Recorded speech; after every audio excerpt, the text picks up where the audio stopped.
ಪ್ರಿಯ ವೀಕ್ಷಕರೇ, ಜನಧ್ವನಿ ನ್ಯೂಸ್ಗೆ ಸ್ವಾಗತ. ಚಳ್ಳಕೆರೆ ನಗರದಲ್ಲಿ ಆತಂಕಕಾರಿ ಘಟನೆಯೊಂದು ಬೆಳಕಿಗೆ ಬಂದಿದೆ.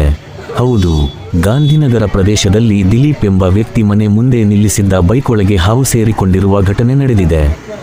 ಬೈಕ್ ಒಳಗೆ ಹಾವು ನುಗ್ಗಿರುವುದನ್ನು ಗಮನಿಸಿದ ಸ್ಥಳೀಯರು ಕೂಡಲೇ ಎಚ್ಚರಿಕೆ ನೀಡಿದರು. ಇದರಿಂದ ಸ್ಥಳದಲ್ಲಿ ಕೆಲಕಾಲ ಆತಂಕದ ವಾತಾವರಣ ನಿರ್ಮಾಣವಾಯಿತು. ಹಾವು ಹೊರಗೆ ಬರಲು ಹಲವು ಗಂಟೆಗಳ ಕಾಲ ಹರಸಾಹಸ ಪಡಬೇಕಾಯಿತು. ಕೊನೆಗೆ ಹಾವು ಬೈಕ್ನಿಂದ ಹೊರಬಂದ ಬಳಿಕ ಬೈಕ್ ಮಾಲೀಕ ದಿಲೀಪ್ ನಿಟ್ಟುಸಿರು ಬಿಟ್ಟರು. ಬಿಸಿಲಿನ ತೀವ್ರತೆ ಹೆಚ್ಚುತ್ತಿರುವ ಹಿನ್ನೆಲೆಯಲ್ಲಿ ವಿಷಜಂತುಗಳ ಹಾವಳಿ ಕೂಡ ದಿನದಿಂದ ದಿನಕ್ಕೆ ಹೆಚ್ಚುತ್ತಿದೆ.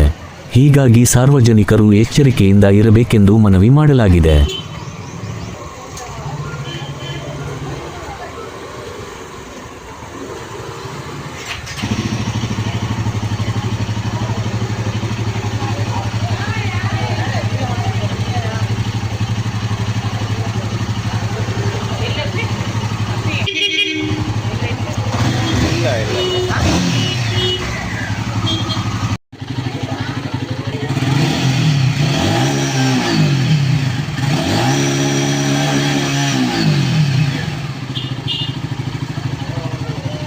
ಇದ್ದಂಗಿಲ್ಲ ಬೇಡ ಇದ್ದ ದೇಶ ಒಳಗೆ ಬರ್ಬೇಕಾಯ್ತು.